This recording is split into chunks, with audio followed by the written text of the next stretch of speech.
अकेले बहुमत का आंकड़ा नहीं मिला है। अब सरकार घटक दलों के समर्थन से ही सरकार बना पाएगी, लेकिन एनडीए के ज्यादा सीटें जीतने वाले घटक दलों का इतिहास अवसरवाद का रहा है।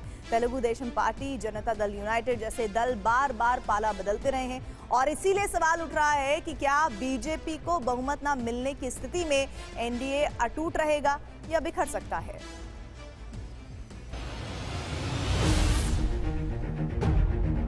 ये उनकी राजनीतिक और नैतिक हार है। जो व्यक्ति बार बार अपने नाम से ही हर जगह वोट मांगते थे, उनकी ये बहुत बड़ी हार है। यूपी की जनता से मैं कहना चाहता हूं, आपसे ज्यादा पॉलिटिकल विजडम, मतलब आपने कमाल करके दिखा दिया। यूपी की जनता ने कमाल करके दिखा दिया। परिणाम जो है हमारे आशा के अनुकूल नहीं है और कोई चिंता की बात नहीं है। सरकार बन रही है।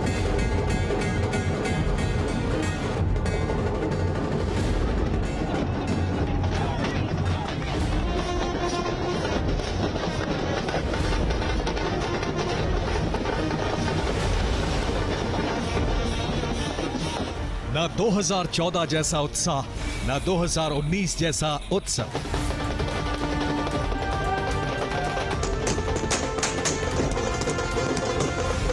फिर भी भरोसा है कि मोदी सरकार तीसरी बार बनने निश्चित है।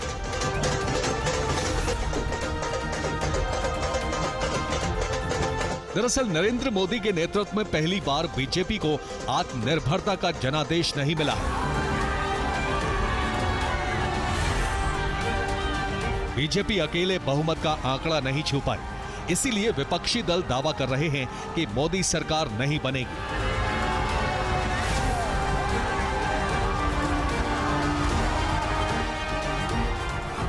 आप भाग दौड़ चल रहे हैं, मैं सुन रहा था।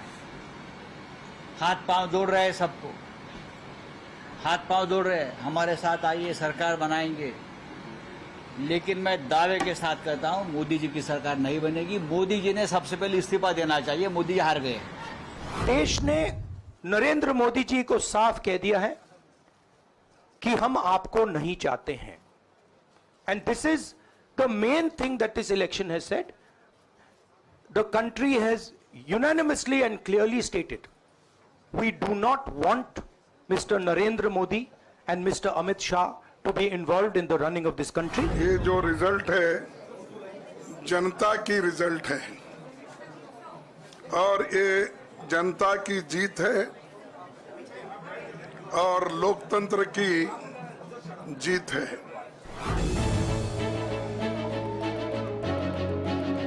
बहुमत न मिलने की स्थिति में विपक्षी दलों के हौसले बढ़े हैं।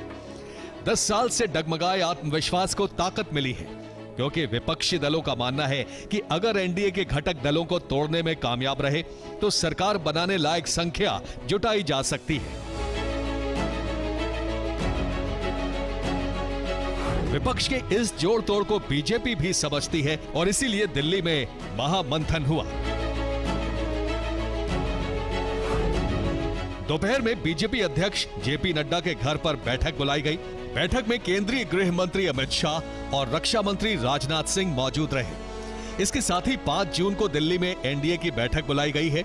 एनडीए के सभी दलों को दिल्ली आने का न्योता दिया गया है।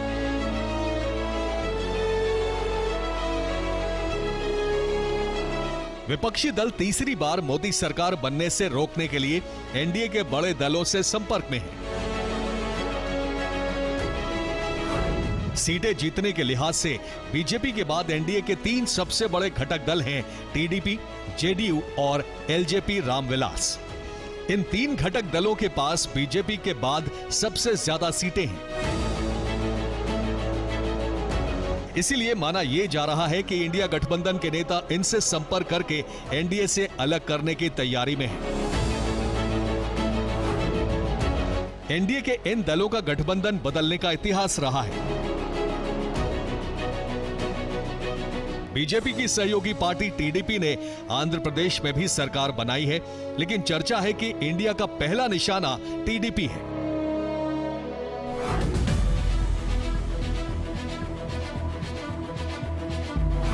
पहली बार 1998 में टीडीपी ने बीजेपी के साथ गठबंधन किया और 2004 में अलग हो गई। इसके बाद 2014 में बीजेपी के साथ जुड़े और 2018 में चंद्रबाबू नायडू ने बीजेपी का साथ छोड़ दिया। 2024 के चुनाव से पहले एक बार फिर टीडीपी बीजेपी का गठबंधन हुआ।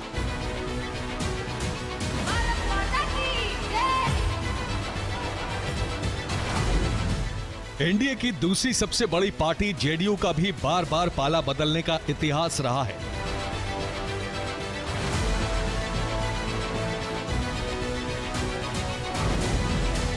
जेडीयू ने 2013 में बीजेपी के प्रधानमंत्री पद के लिए नरेंद्र मोदी के नाम का ऐलान होने के बाद एनडीए छोड़ दिया।